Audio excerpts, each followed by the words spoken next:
no milk in there. So at least. L'chaim v'livracha. Amen. To life and to blessings. L'chaim.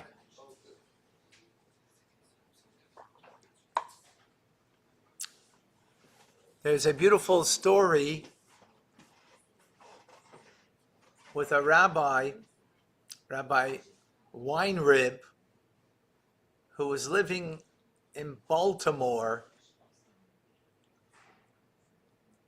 I think this is in the 50s or in the 60s, probably in the 60s. He was living in Baltimore, and he was going through some personal difficulties, questions about faith, challenges. He tells the story himself. And he wanted some guidance. So he decided, he wasn't a Lubavitcher Chassid, but let me call the Lubavitcher Rebbe. Let me call the Lubavitcher Rebbe to get some guidance from him. So he calls the office, and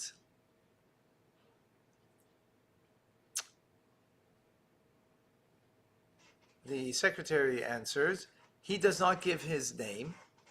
He just says, Sayyid from Baltimore is calling that needs some guidance, needs some help, challenges in life, questions of faith, and I need some help.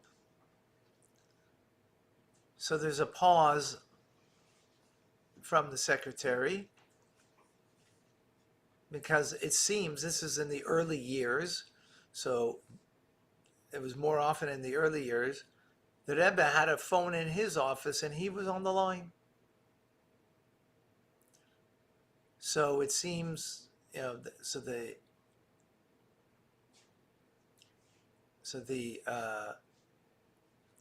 seems like the secretary was getting guidance from the Rebbe to tell him, go, there's a Jew in Baltimore that the Rebbe was familiar with, and go to him to seek guidance.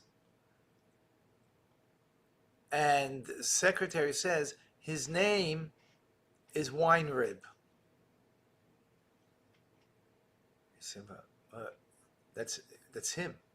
He's the one that's calling, right? He's the one that's calling. And the Rebbe is saying, well, he didn't know at the moment, he didn't realize it was the Rebbe's instruction, but he caught on afterwards. It was the Rebbe's voice giving the instruction to the secretary to tell him, go see this Jew and he'll help you. And he's caught like off guard. He's like speechless. He catches himself and then he says, but that's me. He didn't introduce himself. He just said, there's a Jew in Baltimore that's having challenges and difficulties, issues in faith and so on and so forth. And so he said, go and speak. So he said, but that's me. So there's a pause again, because the secretary is, it's the secretary who's talking to him, but the Rebbe is giving the instruction.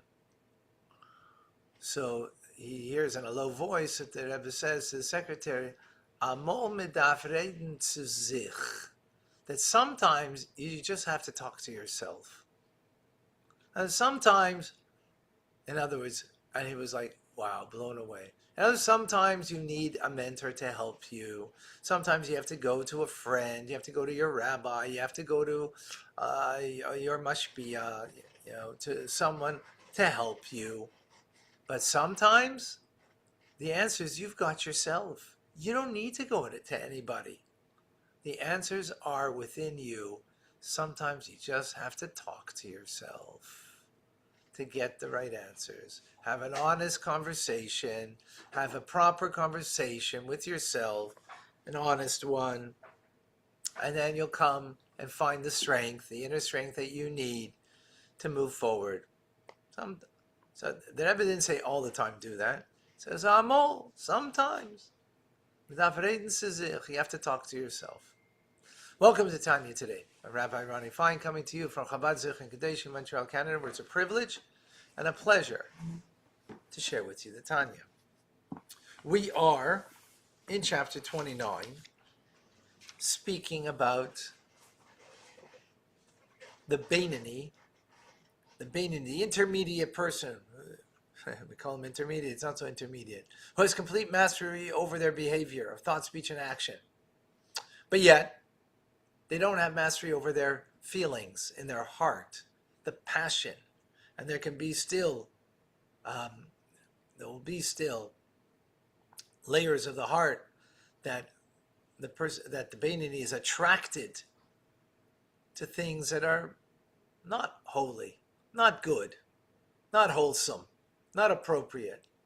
Now he's attracted, but doesn't fail in, pursuing it, not in thought, not in speech, not in action. But the very fact that it's there sometimes prevents the heart from having a real deeper connection to the divine, to God. And therefore the Beinoni wants to work on this, wants to lessen the heart's,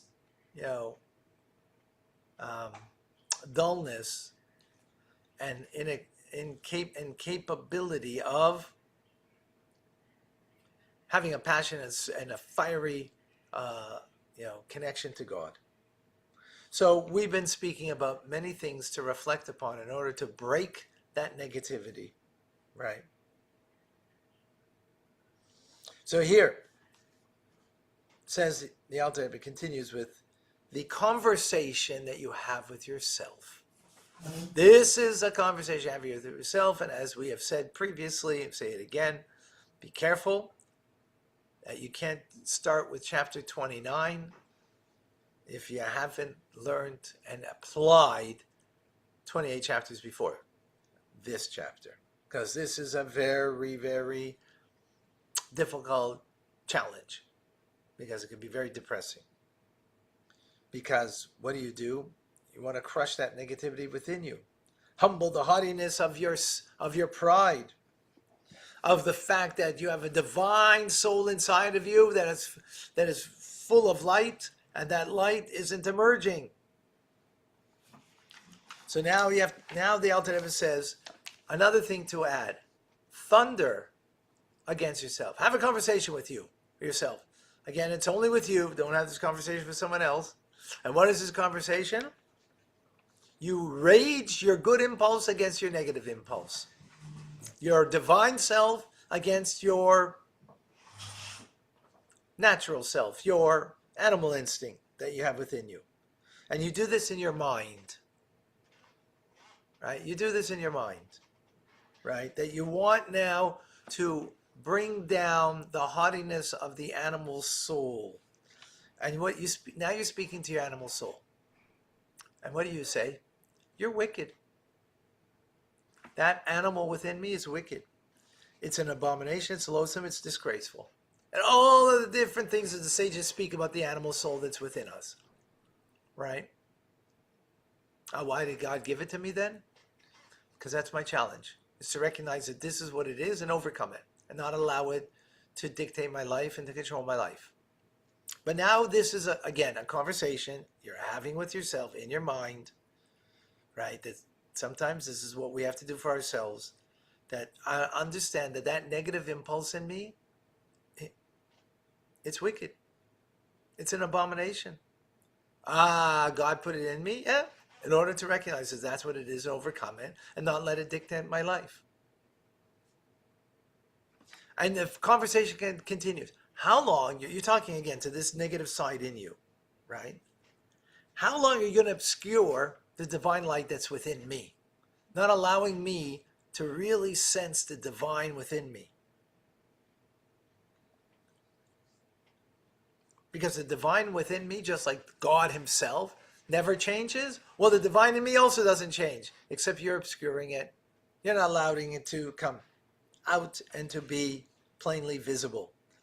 How long are you going to, again, you're speaking to the animal instinct in you. How long are you going to deny the truth? And the truth is that there's only one reality, God. Before God created the world, there's nothing but him. After he creates the world, there's nothing but God. He's the only reality. How long are you going to obscure that truth and not recognize that truth?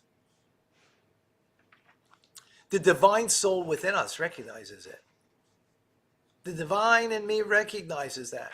But I have another element in me that is, rears its ugly head all the time, right? In the Beinoni. And that's all the more so. So this is what we're having a conversation with us, right? Stop obscuring the truth. And the truth is that everything in the world is connected with God. And all the more so, I am. Don't obscure that truth. That's the conversation. This conversation will continue tomorrow to close off the chapter. It's really kind of powerful.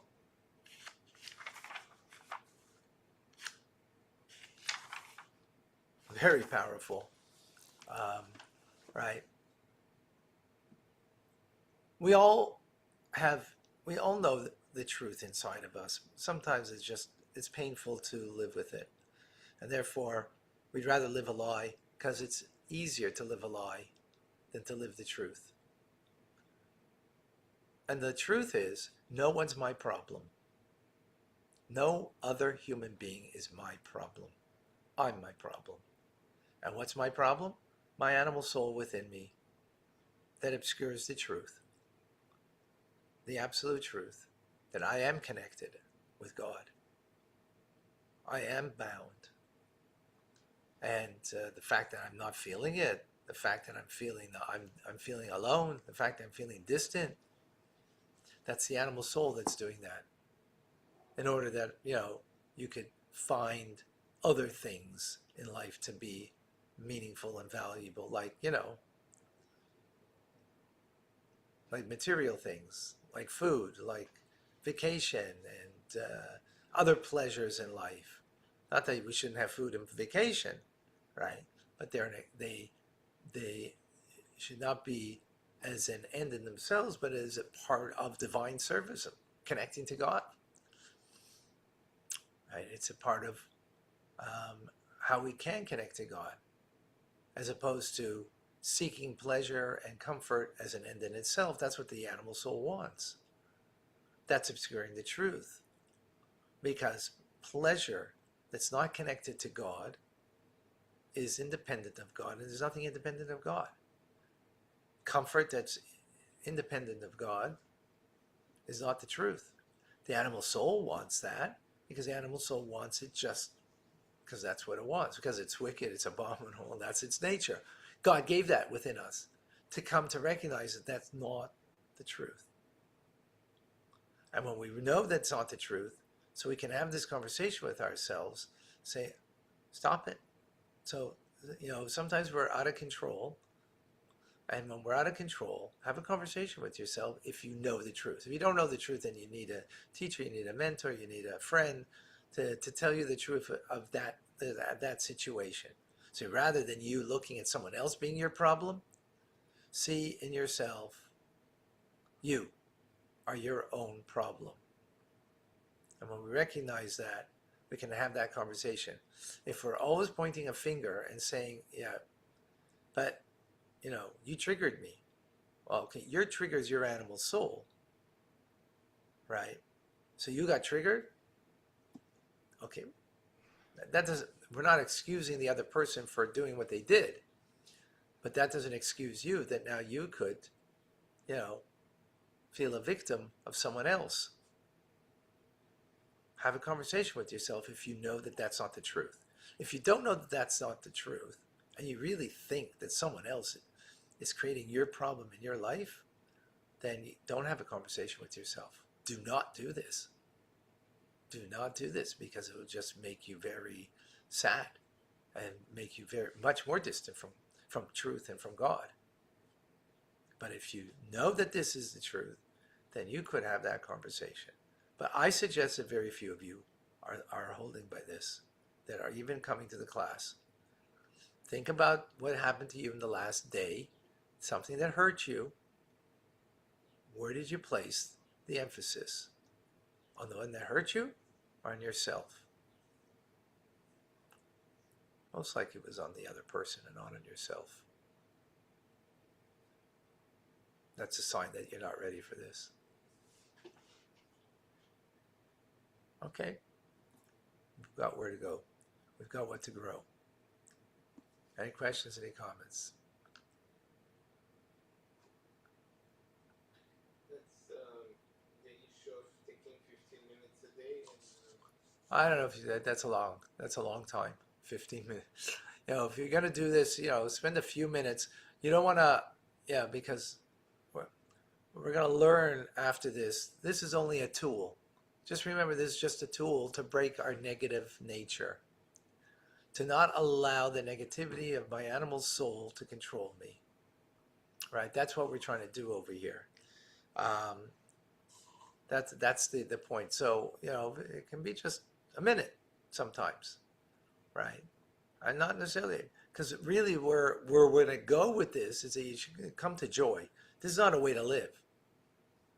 This is only a tool in order that you could live with true joy, which we're going to get to, right? Because that's the given state of being, right? Is joy. Frank is asking a very good question. What about the mutual responsibility? Should we blame ourselves for others' wrongs? No. Whatever anybody did, Frank, thank you for the question. It's a very good question. Any wrong that somebody did, there doesn't justify them, but someone did something wrong to two people. One walks away, still not broken and not, and takes it. Oh, okay, thank you. And learn something from it. They don't take their harshness, they don't take their negativity, but they take the message. They take the message and they learn something from it, right? Another person is crushed. Well, what's the difference? It was said by the same person to two people. The difference is very simple. One was triggered. What's the trigger? Trigger is your own deficiency. It's your own stuff that comes from the animal soul, right? Seeking survival. You're seeking survival. That's what the animal soul wants, survival. And emotionally, you were triggered, which is now making your survival reduced. So now you're going to come back and try to survive this. No, don't survive it. Don't survive it. Don't base it on your animal soul. Base it on something higher and greater that won't trigger you, that you'll learn something from it. You'll gain something from it, not be lessened by it. So now maybe that person that said it was not nice what they said, but maybe there was some truth there, and therefore take whatever truth there is and accept that truth. So it's not justifying the person's behavior. It's you not allowing their behavior to trigger you because you're not living with that. You're beyond that. Frank, does that make sense? So if if that person doesn't want to take responsibility for their behavior, then okay, that's their problem. That's between them and God, right? But can you forgive somebody for their behavior without them asking for forgiveness? You could, right? We say every night, Ribbonei Shel Olam, Master of the universe, whoever vexed me today, whoever hurt my feelings, whoever took advantage of me, whoever did against me, I forgive them. I forgive them. We say that before we go to sleep. They didn't ask for forgiveness? That's their issue, not, but I can still be forgiving.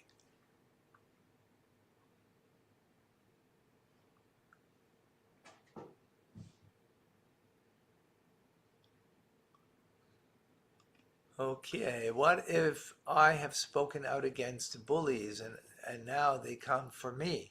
Is it still not the other person who is the problem for me. I mean, if you're talking about physically that they're bullying you, so yeah, you got to protect yourself because you shouldn't be hurt physically. But if they're just bullying you with acting in an obnoxious bullying way with words, I mean, yeah, it doesn't mean you should hang out with them. I'm not suggesting you hang out with them, but you know, as the old saying goes, sticks and stones can break my bones, but names will never hurt me. So if they're bullying with words, you don't have to be triggered, right? It doesn't mean you should hang out with them.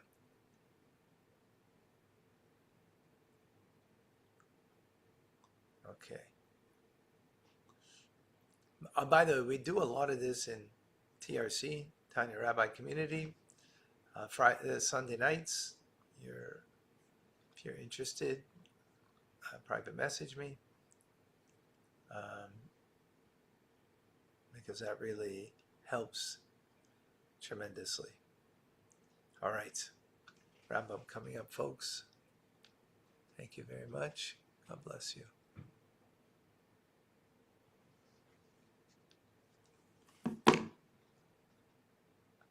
And a good Chodesh to everybody.